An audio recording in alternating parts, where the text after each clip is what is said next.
दोस्तों हमारा टॉपिक है parallel plate capacitor with dielectric. आप विद डाइलेक्ट्रिक और विदाउट डाइलेक्ट्रिक दोनों डेरिवेशंस कर लें, एग्जाम्स के लिए इंपॉर्टेंट है और हर एग्जाम के लिए इंपॉर्टेंट है, कंसेप्ट से ही चीज़ें बनती हैं।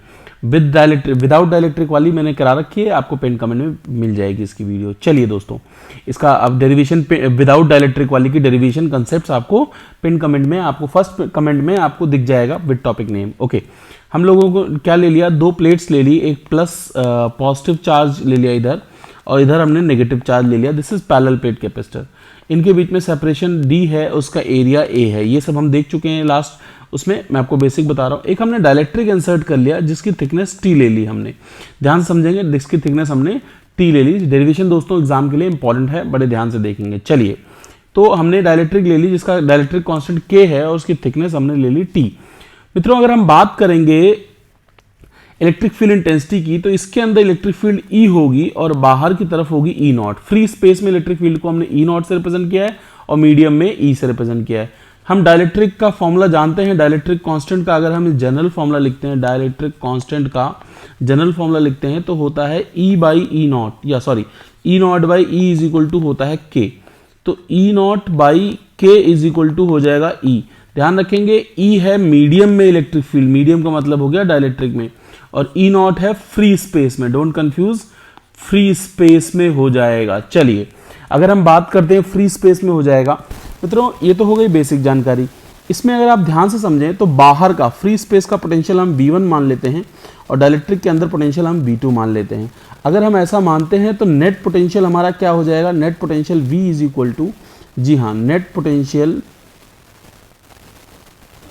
Yes, net potential V is equal to हो जाएगा V1 प्लस V2 और V is equal to E into D. हम ऑलरेडी जानते हैं V इज इक्वल टू क्या होता है, E इंटू डी होता है मित्रों। तो हम V की वैल्यू हम निकाल रहे हैं। पहले हम बात करते हैं V1 की। V1 के लिए जो इलेक्ट्रिक फील्ड है वो तो हो गया आपका E नॉट, और जो देखो मेरी बात, पूरी जो डिस्टेंस है वो D है, T थिकनेस निकल गई इसमें, तो रिमेनिंग कितना बच गया फ्री स्पेस वाला, D माइनस टी, क्योंकि सर T किस में निकल गया, T आपका निकल गया डाइलेक्ट्रिक वाला। डेरिवेशन बहुत ध्यान समझेंगे। तो V1 हो जाएगा E इंटू डी, तो इसकी इलेक्ट्रिक फील्ड E है और थिकनेस कितनी है, D minus T. Okay sir, अगर हम बात करें V2 का मतलब हो गया डाइलेक्ट्रिक के अंदर, यहाँ पे इलेक्ट्रिक फील्ड तो E है, ओके, और इसकी थिकनेस जैसा कि आप लोग जानते हैं T है, तो हम क्या लिखेंगे, E इंटू टी लिखेंगे, E इंटू टी लिखेंगे। चलिए, हम इसको लिखेंगे V is equal to E naught D minus T. E की वैल्यू अभी हमने देखा ई नॉट बाई के होता है, जस्ट अभी देखा, तो ई नॉट बाई के हो जाएगा। इन दोनों में से अगर हम ई नॉट कॉमन ले लेंगे तो क्या बच जाएगा, D minus T plus T by K, D minus T plus T by K आपका बच जाएगा। चलिए, अभी हम इसकी बात करें इलेक्ट्रिक फील्ड की, ये होता है sigma by epsilon not.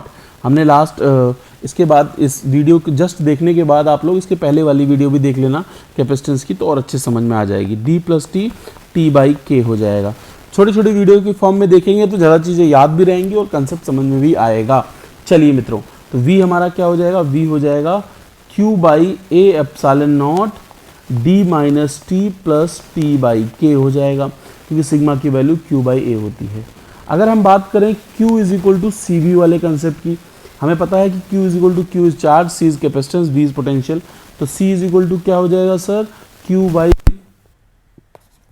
V हो जाएगा। ओके, V हमारा आ जाएगा Q by A epsilon not D minus T plus T by के हो जाएगा। Q से Q कैंसिल हो जाएगा, ए एप्सिलॉन नॉट आपका ऊपर चला जाएगा, तो C क्या आ जाएगा, A epsilon not upon D minus T plus T by के। ये तो हो गया डेरिवेशन। इंटरेस्टिंग फैक्ट देखिए इसमें, अगर हमने एक शीट ले ली प्लस सिग्मा, मतलब प्लस पॉजिटिव चार्ज डेंसिटी, एक नेगेटिव ले ली, इनके बीच में टी थिकनेस की हमने स्लैब डाली, तो हमारा फॉर्मूला आ गया A epsilon not upon D minus T plus T by के। मान लीजिए 2-3 स्लैब डाल दिए, ध्यान समझिएगा, T1 T2 T3 स्लैब के, तो इसके लिए फॉर्मूला होता है C बराबर, मान लीजिए 3 स्लैब डाल दिए तो हमारा हो जाएगा D minus T1 plus T2 plus T3, तीनों स्लैब की thickness plus T1 by K1, T1 मतलब पहले स्लैब की थिकनेस, अपॉन में dielectric constant of first, T2 by K2 plus T3 by K3। खैर इसकी जरूरत नहीं है बोर्ड्स वगैरह के लिए, लेकिन जो बच्चे नीट जेई की तैयारी कर रहे हैं उनके लिए इंपॉर्टेंट है फॉर्मूला, लेट इट बी। अब हम बात करते हैं कि ये तो हमें समझ में आ गया। अगर इसको हमने फुली रिप्लेस कर दिया होता, मैं क्या कह रहा हूं कि अगर हमने पूरे को k डायरेक्ट्रिक्स से इंसर्ट कर दिया होता अगर, तो हमारा d की वैल्यू t के बराबर हो जाती, जो थिकनेस वही है। और जैसे ही d और t इक्वल रखेंगे तो क्या होगा, ध्यान से देख लेते हैं फटाफट।